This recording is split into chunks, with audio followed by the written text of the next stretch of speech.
More violence grips Pakistan as two former foes unite for power. The PPP and PMLN say they'll work together to restore democracy. But can they first overcome their differences? This is Inside Story.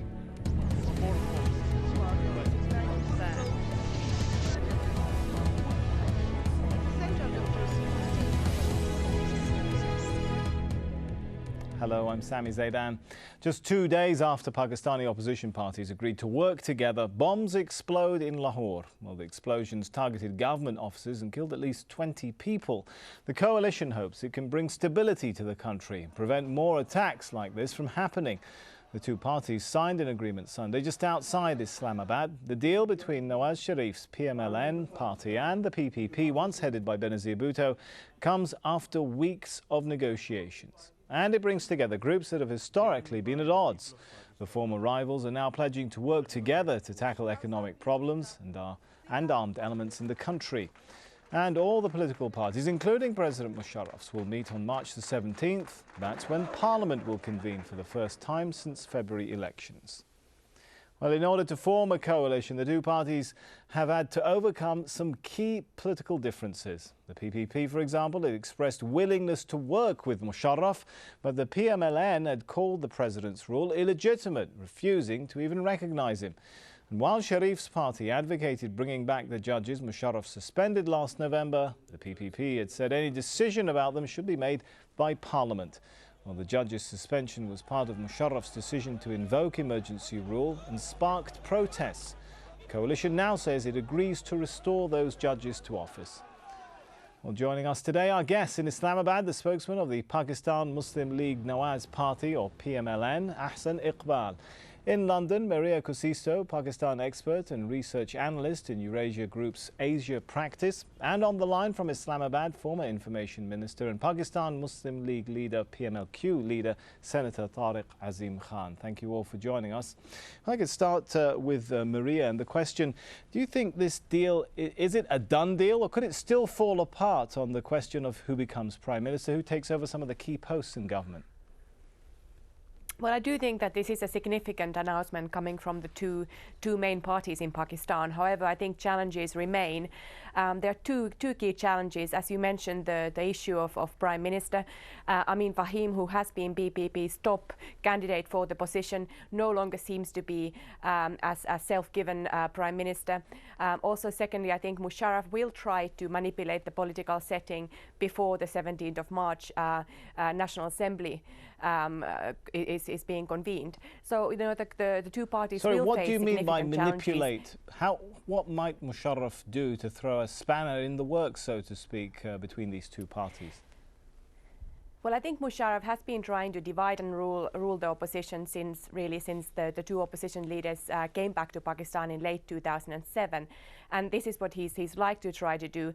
He has also said that he will take the issue of reinstatement of the judges in the current Supreme Court and try to prevent the two parties from seeking the reinstatement of the judges through a resolution in the new National Assembly. So these are going to be the two key issues that Musharraf will be focusing on. All right, perhaps we can bring Ahsan Iqbal into the question here now. I guess, will attempts to reinstate judges to make changes end in a battle perhaps between the legislature and the current judiciary, at least those judges appointed by President Musharraf?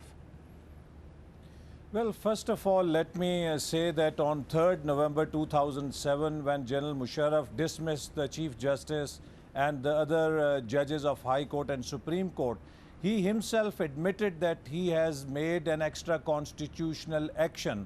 And after having committed this extra constitutional action, he never took this action to the previous parliament for indemnification or validation by 2/3 majority, which is required under Constitution of Pakistan. And likewise, when he handpicked a new Supreme Court and got a judgment in his favor validating his action, the Supreme Court also said in its judgment that this action has to be validated by the competent legislature in order to take effect.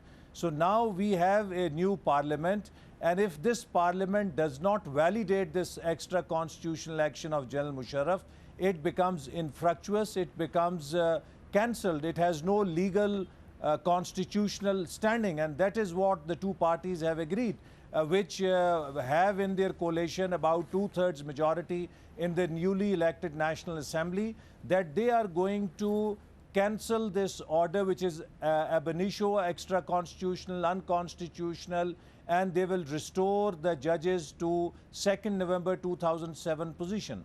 All right, let's take up some of those points with Tariq Azim Khan. How much of a threat is the new parliament to the rule of President Musharraf, do you think? And how much can he really fall back on the current Supreme Court to back up his decisions that were taken before parliamentary elections? I don't think we need not talk about in terms of threat. I think we need to look forward a better future.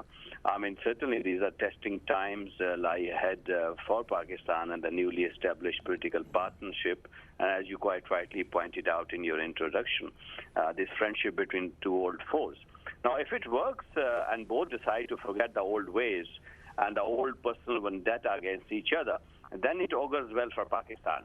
There is much skepticism, however, in the media and in the political circles that it is a generally held belief that perhaps this newly won friendship may not last very long. These are political realities of Pakistan. But as far as present conditions are concerned, I think the political stance have changed for the better. There is acceptance of the ground realities, and the pre-poll posturing of both parties has given way to more realistic assessment. For example, grudgingly, Mia Nawaz Sharif But I'm sorry to interrupt you, but I mean, realistic assessment. I mean, if this new alliance between the opposition holds, the one thing that at least some of the members of the opposition seem dead set on is removing Musharraf from power. Yes, that's what I'm saying. I mean, this is something that on one side, one party is saying that they want to get rid of President Musharraf, while the other side is quite silent on this very important point. Right. I mean, grudgingly recognizing President Musharraf, PMLN has decided that their ministers will take oath from the same President Musharraf who they do not recognize. And also, as far as the judiciary goes, using parliamentary route for restoration of the judiciary is another thing that I think both parties have seem to have agreed to go a compromised way. All right, let's take up some of those points with Maria once again. Do you think, how far will the PPP really go in attempts to remove President Musharraf?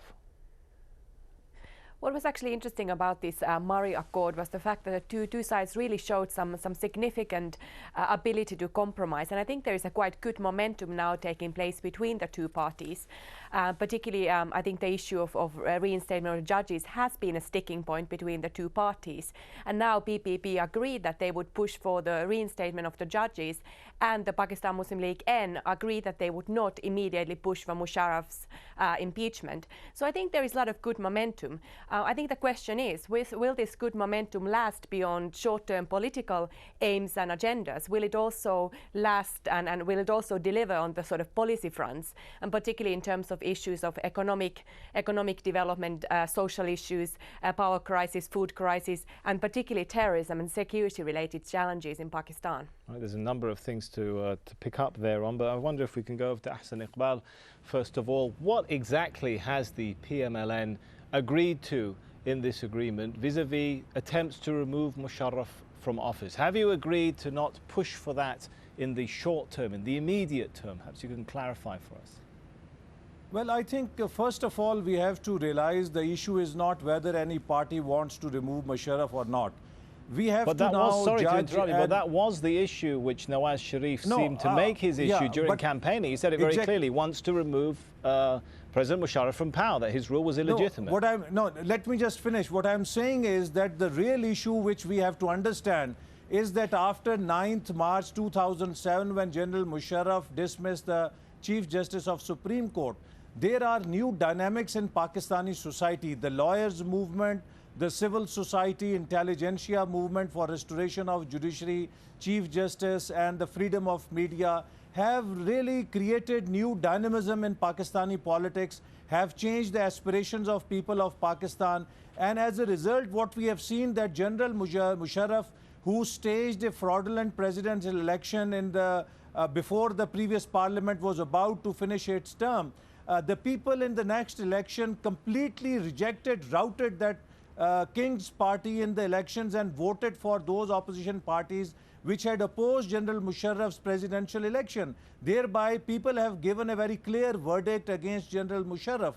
And now I think if the independent judiciary is restored and the new parliament comes in place, they will determine future of General Musharraf, because his criteria of eligibility was already under consideration of the previous courts, right, which were dismissed by General Musharraf. Excuse me for jumping in. I want to try and get a brief question into you with a brief answer before we go to break. But let me put the question this way. Do you see any scenario in which the PMLN can work in government with President Musharraf remaining in power as a president?